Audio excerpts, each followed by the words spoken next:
Hello, and thanks for joining us for Consumer Confidential. I'm Vicky Nguyen. We are inching towards summer, and that means it's time to start planning that summer getaway. And you won't be alone. The TSA says airline passenger numbers are soaring, almost back to pre-pandemic levels, with more than 2 million flyers on most days. But be prepared to pay up. The surge in demand and rising oil prices have pushed airfares up 40% since January. According to AAA, the average cost for a regular gallon of gas is $4.12. Compare that to a year ago when it was $2.89 for a gallon. And rising food costs are also taking a piece out of our budgets. The average household now spends about $327 more per month to cover the soaring costs of everyday necessities, from gas to groceries. But no need to let inflation stop your family vacation, according to financial expert Nguyen Sun. You know, you want to look at, there's still areas where you can go to, drive to, and perhaps just don't get on a plane since, you know, airline prices continue to get higher. But do know, if you do a little smart planning with points and miles, there's a lot that you can do without really breaking your budget. That's why for the next 25 minutes, we're going to help you get through it. From amusement park hacks to whether you should fly or drive. We'll even talk about what it's like to take a cruise these days. But first, to guide us through the state of travel, Samantha Brown. She has traversed the world for decades. She joins us now with what we need to know about traveling. It is such a pleasure to have you here. It is great to be here. Let's talk travel. Yeah, absolutely. It's something you know a lot about. So after 2 years of us being cooped up, I know I'm absolutely ready to get out, see some sights. You're on the road all the time. Let's start just with masking. What are you seeing from that perspective? What's the latest on the guidelines? Planes, trains, buses? So planes, obviously we know in public transportation and even planes, a mask mandate has ended for passengers as well as crew, but not airports. Airports get to dictate what they want. So right now we're even seeing like JFK, New York, LAX, Los Angeles, they're not dropping their mask mandates. Even stores, you'll see signs up, we prefer that you wear a mask. Right. So my advice is bring masks. You may need them, you may want them. Yeah, absolutely. What about the idea that there's just so many places in the world to go? Where are you seeing people gravitating to the most? Gosh, the United States of America. You know, we began it in 2020 and people just continually dial down on our amazing country, especially, of course, Americans. So the entire eastern seaboard, the West Coast, Colorado is a massive hot destination. Really, the only destinations that aren't hot right now, Vicky, are major cities. You know, for the leisure traveler, they just haven't come back. Major cities get international travelers, a lot of business travelers, and that travel has not yet returned. Okay, we know every good trip starts with planning, right? So what's the best way to set a destination and sort of plan out an itinerary so you can have a successful trip and a good time? So I love this because I talk to a lot of moms out there. We're the travel planners, right? Right now, what's dictating where people are going is simply, can we afford it, right? The affordability. And these walls are now closing in, especially for summer. So a great tactic is to sign up for cheap fare alerts. I love websites like airfarewatchdog.com, skyscanner.com. I sign up for an alert, I plug in my departing airport, and then every single week, and sometimes 3 weeks, every three times a week, sorry, I am sent the cheapest departures leaving from my airport. So now I have a whole list, Vicky, that I can work from that is on budget and available. Oh, I love that. Okay, that's a really great hack. I want to say, full disclosure, my parents and I, we are Samantha Brown super fans. Like, my mom actually owns your luggage. The bag with the little carry-on attached together. It's my system. We have loved you and followed you for years, and you're such an expert here. So let's talk about what are your hacks for packing and making sure you don't leave anything behind and that it's hassle-free. Okay, so my best travel packing hack right now, bring old shoes. All your old sneakers, never throw those away or even donate. Bring them, pack them, use them, then leave them at your destination. Oh my gosh. Shoes take up way too much room in your luggage. Now you've got space back to bring things from your travel. So that's my #1 packing hack. For being prepared for the airport or any type of travel, food. Okay, I know road trips, everyone brings food, but even for the airport, I'm seeing very, very long lines for restaurants, for food. Maybe you can't sit down and get a meal, and that plane doesn't feed you anymore. Right. We know that if our kids don't eat and if moms don't eat, it's over. Everybody's right? super hangry. It's so not fun. Bring a picnic lunch is what I say to the airport. Pack food. That is so smart. The old shoes, fascinating. Old shoes. Just don't take pictures from, like, you know, exactly. don't show the old shoes in the photos. Exactly. I love it. Okay, well, we know the airlines have been struggling sort of to get back to normal. Staffing levels are low. We're seeing a lot of cancellations. You add on the crazy weather, and people are getting stranded at airports. Are there things that we can do ahead of our trip so that we don't end up in that kind of situation? Well, you can't really avoid canceled flights. No one has that crystal ball, but there are flights that tend to leave better than others, and that is your first flight out. Okay. That 6 a.m. flight, 6:30 a.m. flight, it is so painful getting up at 3:30 and 4 a.m., but it is absolutely worth it. Those planes leave. Why? Because that plane has come in the night before, so you already have your plane, you hopefully have the crew, and you depart before all the weather, all the other delays, all delays happening on the East Coast or the West Coast meets the East Coast happen. You are en route.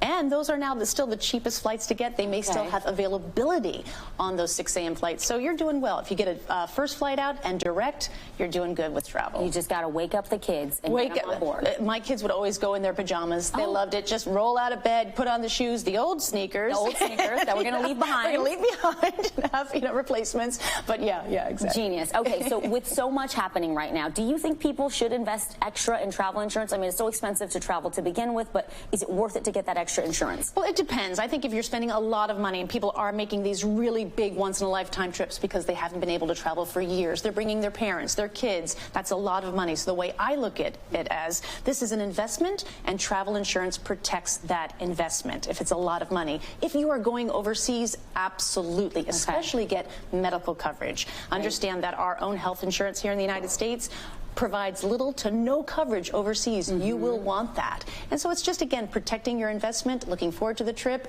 and knowing you're in good hands if something goes wrong. I could talk to you forever. I know. Let's do it. Only Samantha Brown, thank you so much. Well, now that we've gotten all those great tips for how to plan and carry out a vacation, what about whether you should fly or drive?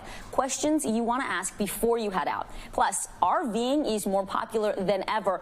But trust me, it is definitely not like driving a regular car. Hit the road with me as I go to RV school for a driving lesson, and later on, amusement parks. Big time hot destination right now. The secrets to saving money and packing it all in. Much more when Consumer Confidential returns.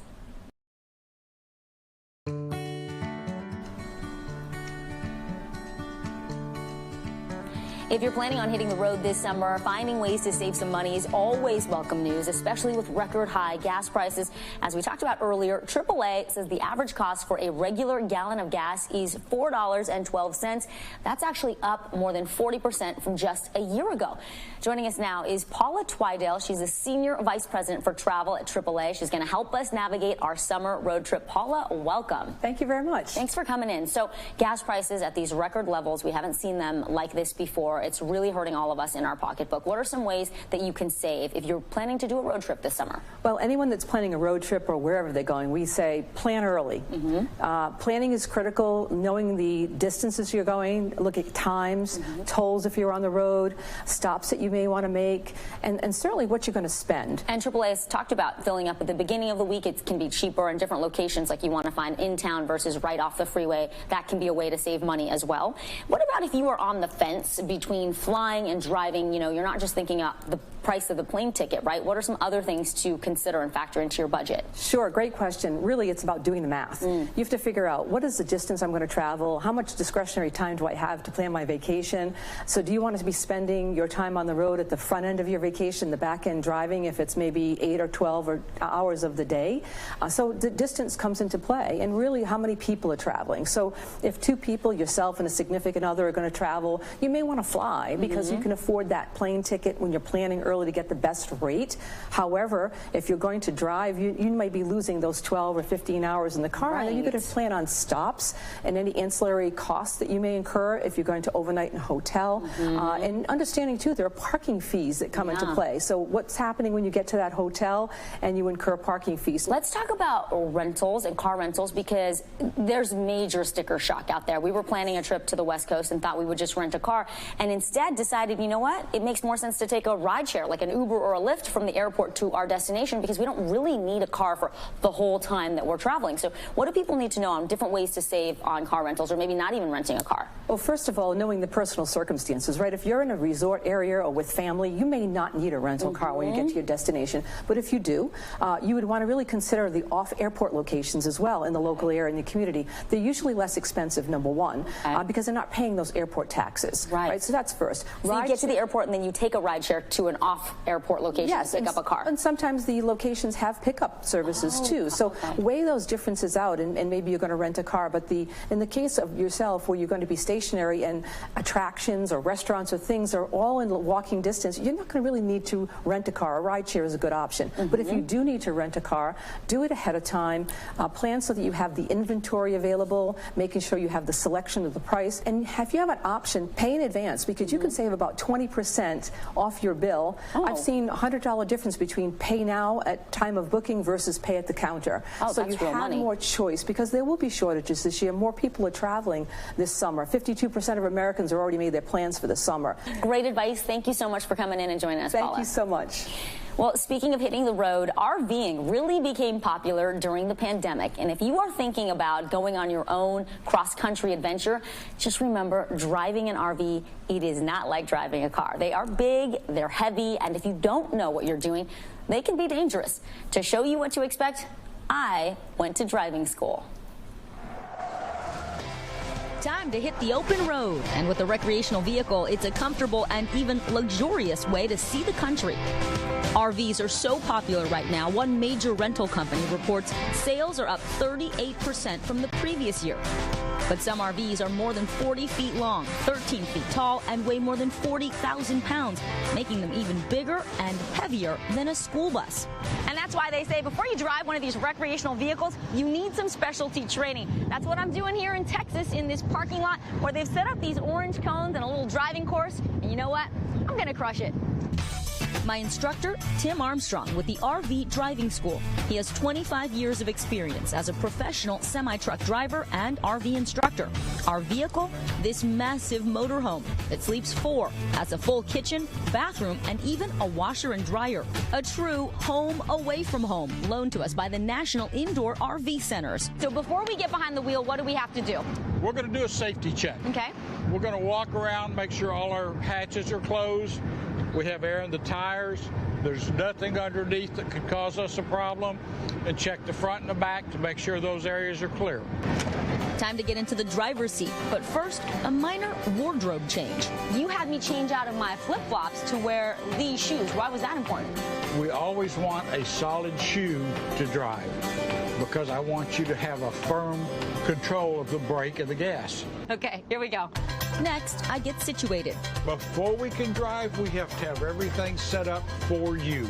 That means adjust the seat so you can reach the pedals and see above the dashboard. Make sure you can reach the steering wheel and your arms are relaxed. And fine-tune the all-important mirrors so you can see what's beside you while you're turning. Mirrors and these size coaches, that's your very best friend. We are all adjusted. How do I put this thing into gear? First off, put your foot on the brake. Got it. On the left side, there's a little panel that says DNR. Press D for drive. That yellow knob up on the dash, that is your parking brake. Push the brake? Yep. Ooh, that's satisfying. Finally, we're ready to roll. I'm just going to move a couple inches and then grab on with the brakes. That's air brakes, so okay. they tend to grab a little quicker. Yeah, they do. Tim says those brakes are sensitive for a reason. Vehicles this size need 450 feet to come to a full stop from highway speeds. A lot of weight you're trying to bring to a stop. Now that I know how to stop it, I learned how to park it, which was harder than I thought. Whoops. We're going backwards and we should be going forwards. I've drifted way over. I feel like I'm going to run over that cone. Fortunately, I only took out a few parking cones. Then run over those front ones? Oh, yeah, they're gone. But soon I straighten it out. Look at that, right down the cone. Bam! Oh, yeah. Relying on my mirrors and backup camera to ease into my parking spaces. Getting the hang of it. Boom. Done. Tim says most crashes occur at less than 5 miles an hour while parking, which is why you should leave a buffer from the curb. And he says beginners should get out of the vehicle to double check. So we look here, we've got 3 feet of clearance yet. The way yours is set up, you're perfect. Now for the real test, the driving course. Boy, this thing is very different from driving a car. Holy smokes. And on my very first turn, I hopped the curb. Gotta watch out. Whoa, what was Watch that? little mirror. Now watch from our GoPro mounted on the RV. Oops.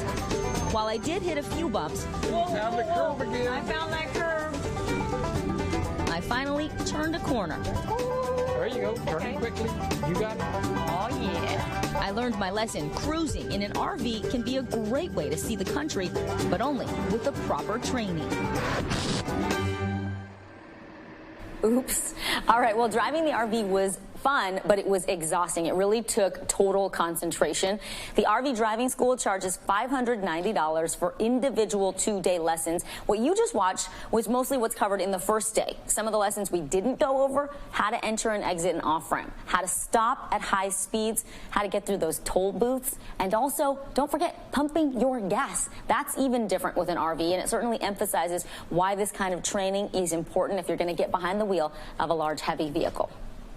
All right, so are you ready to go cruising? A look at what you need to know before you hit the high seas, and later learn the tricks of the trade to make the most out of your next visit to an amusement park. From the must-do rides and foods to try, corn dog and Dole Whip obvi, to tips to save you money, you are watching Consumer Confidential.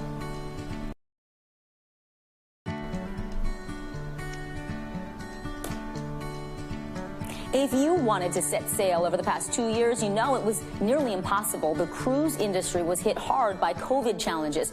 But get your flip-flops and swimsuits ready. Cruise lines are making a big comeback. They're promising a safe experience for travelers, and demand is through the roof. Here to tell us what to expect is Colleen McDaniel. She's the editor-in-chief of Cruise Critic. Colleen, welcome. Thanks so much.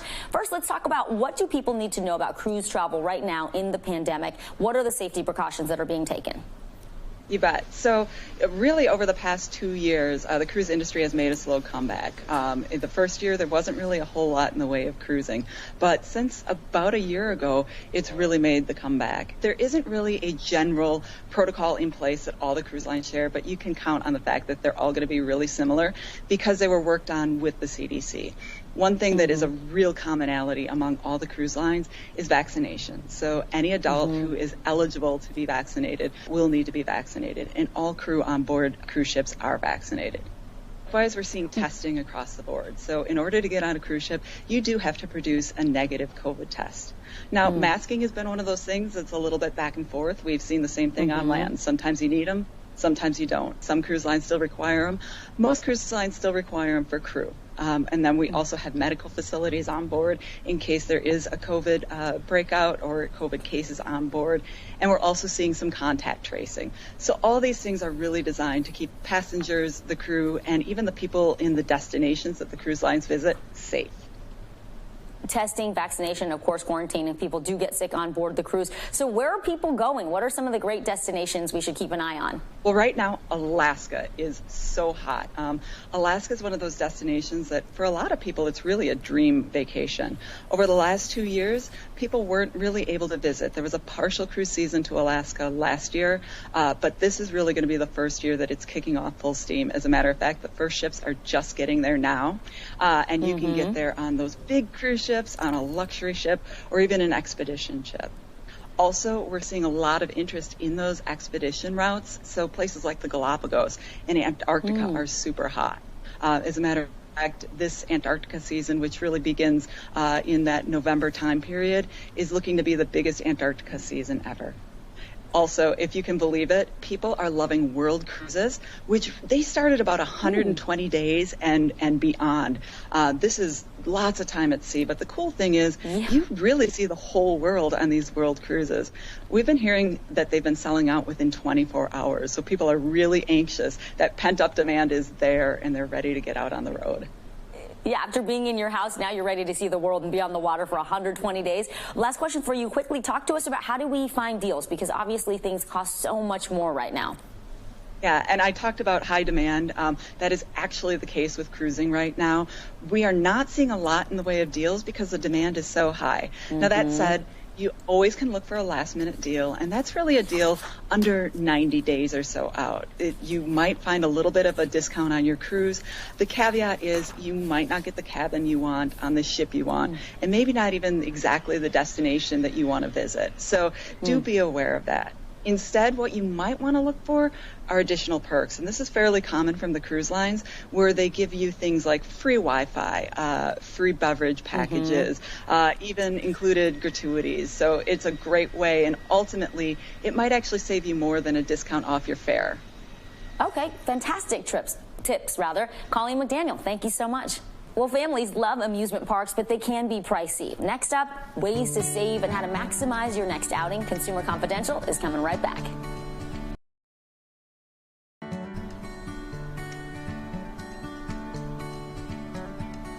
Amusement parks are a big attraction, and while COVID slowed down business and even closed some of the parks, they are looking to bounce back. In 2019, the top 20 theme parks in North America combined saw more than 151 million visitors. And while the parks are fun, they can certainly be pricey. The average American spent about $700 on admissions and fees in 2019. So to make the most out of your next visit, theme park expert Nikita Metellus is here with helpful hacks and ways to save you some money. Nikita, thanks for joining us. These are important questions, especially for families. Let's start with the big ticket item, pun intended, park tickets. They're so expensive. Between that and the hotel room, it feels like you've already spent a fortune before you get to the park. So how do people save on these basic costs? Well, the first thing I always recommend is just to set a realistic budget. And once you have that budget, then go to the discounted theme park ticket websites. They usually have a partnership with some of the theme parks. Also, authorized vacation planners where you can scoop up that theme park ticket with your hotels all into one package. And they can also find deals for you directly from the parks with their relationships with the park at no additional cost to you. What about the theme park affiliated hotels? Usually they're pricier than the other options that are nearby, but are they worth it? They can be worth it if you are staying with a theme park hotel that's owned and operated by the theme park. Then definitely the perks of getting into the park early to start your day, getting free transportation can help. But if you are more of a budget-friendly family, then I recommend using some of the affiliate hotels that also offer free shuttle. But you may not be able to get into the park early, but you'll be able to still get your transportation. Sometimes they offer free breakfast. So definitely do not forget about those offerings. Okay, yeah, those are good perks. So we spent the money on the tickets, we've picked our hotel. How do we make the most of our time when we're at the park? Before you even get there, listen to me. You have to plan. You have to know what your must-do rides and attractions are. And then many of the theme parks have things like apps that you can download to get familiar with all of the offerings there. You can book your reservations through there. You can see the wait times. And do not be that person who gets the app right at the park. You don't want to do that. You want to get familiar with the app before you get there, but definitely get there early. Know what you want to ride. That way, once you get all your rides done, you can go watch a parade, watch a show, or go back on some of your must-do attractions. I love that. So download the app, spend time getting familiar with it, and you have to kind of have a game plan, right? What do you think about the ideal amount of time to spend at a theme park? Whether you're traveling like as a group of adults, it might be different than if you've got little ones. Yes, if you have little ones, then you know that they have to have their nap time. They have to stay on their schedule. So if you do have little ones, I do recommend that you get there still early and then go back to your hotel room to kind of take a break, make sure they can fuel up, and then come back. And then if you are an adult going with a group of adults or a solo traveler and you love theme parks, then I could say that about 6 to 10 hours is good for an adult going to the parks. If you are a big family and this is your big vacation, then you might as well do the whole day. Most of the parks are open for 12 hours. You get there in the morning, like I said, take a break at your hotel, come back in the evening and catch all the evening shows and just close out the park. Yeah, I love that. Maximize your time. Okay, before I let you go, tell me about the hottest attractions for visitors this summer and the food. What do people need to know about, like, trying to get, like, the foods that are so good? Well, I'll start with the food because I love the food part. Well, when I go to resorts or theme parks like Universal Orlando Resort, I like to first stop off at the Voodoo Donut. That's kind of like my little thing I like to do. But when I'm in the park, I love to get a crepe from the Central Park Creperie. And if you are a Harry Potter fan, And even if you're not, you still have to get that famous butterbeer, no matter how you want to take it. I like mine hot and sometimes ice cream, but if you are a true classic person, then you have to get that butterbeer. When I'm at Epcot, I'm getting the avocado margarita. That's just my adult take. As far as rides, Hagrid's Magical Creatures Motorbike Adventure at Universal and Star Wars Rise of the Resistance at Disney. Absolutely incredible attractions. You're making us want to go. Nikita, thank you so much. We appreciate it. We should also mention NBC News and Universal are owned by the same parent company. All right, everyone, that is our time for now. For all of us here at NBC News, I'm Vicky Nguyen. Be sure to join me for another edition of Consumer Confidential right here on Today All Day. Until next time, happy travels. Hey, thanks for watching our YouTube channel. Find your favorite recipes, celebrity interviews, uplifting stories, shop our favorite deals, and so much more with the Today app. Download it now.